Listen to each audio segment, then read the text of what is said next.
Hello again, Kyle Edwards with Topman Games. We played some sealed deck and drafts recently, and I just kind of wanted to go over with my experience, how those played. This one was for the Monarch sealed deck. I ended up playing Boltyn. There's actually a video already up of me building that deck, but I just wanted to go over my deck build a little bit more in detail and talk about the experience with the tournament. These are all the cards I didn't play. I was going to sideboard potentially this in if I needed arcane damage, like maybe if I was playing against a Rune Blade, which I never did.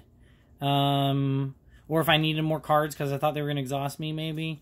And then I could have brought this in, but I ended up just playing more of because I wasn't really going to use that unless I was going to bring in the Blinding Beam. But I was really going to bring in the Blinding Beam only against Shadow decks. So, there's that. I just didn't open a lot of other cards. Like, I opened, like, enough to make, like, maybe a subpar Prism deck. But just, like, if you look at quantity of cards, like, this is all my Prism cards. So, not a whole lot.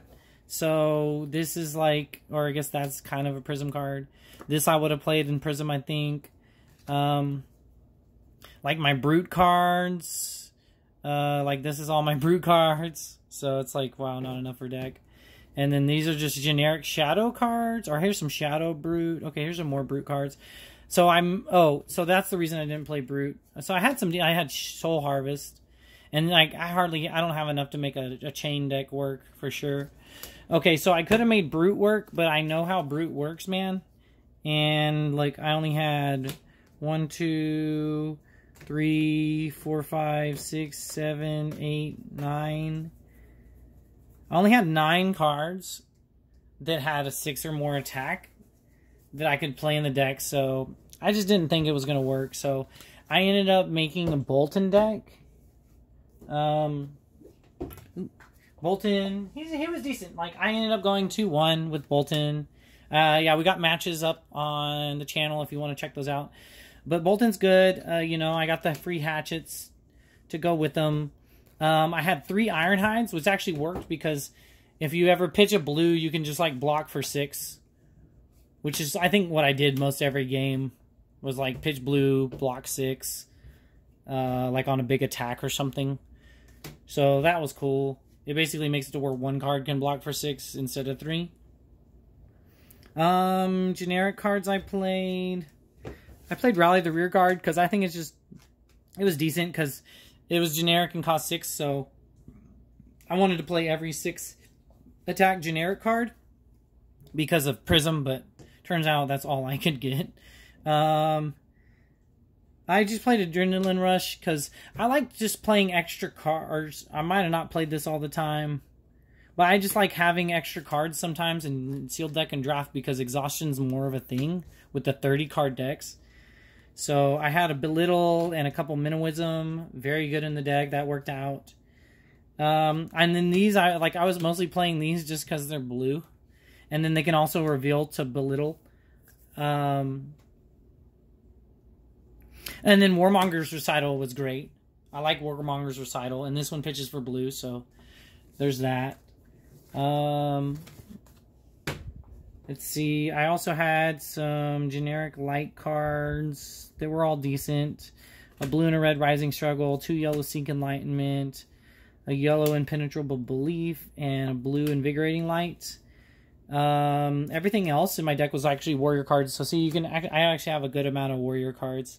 So that's the reason I was able to make warrior work. That's one thing I don't like about sealed deck is it's just, you know, you're kind of just like, cool, let me open my cards and see what you get. I mean, I think the talent system helps sealed deck, but, you know, I think if they expand upon it more in feature sets, it could help a lot.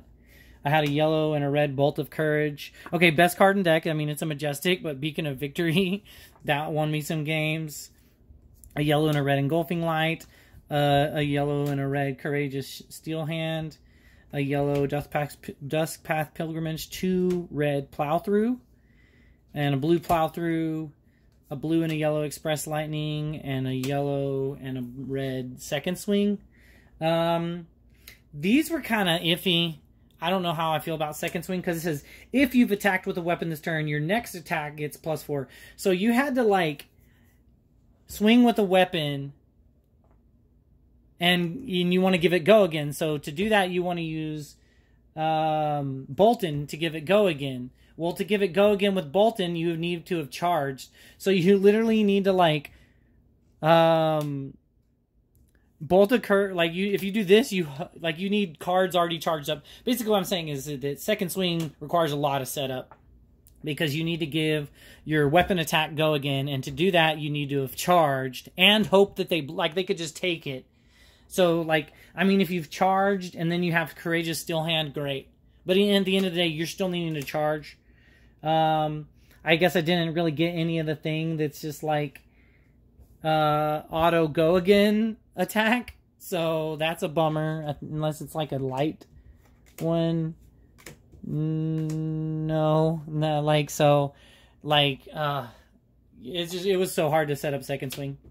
But that was my deck. I ended up going 2-1. You can watch the matches here on the channel, and if you have questions, please comment below. We're gonna have more Flesh and Blood content here, so if you like Flesh and Blood, go ahead and subscribe. I'm gonna have more videos coming up. And just let me know what you think. And if you have cards you want to buy or sell, just contact us or go to topmentgames.com and check us out. Thank you for watching.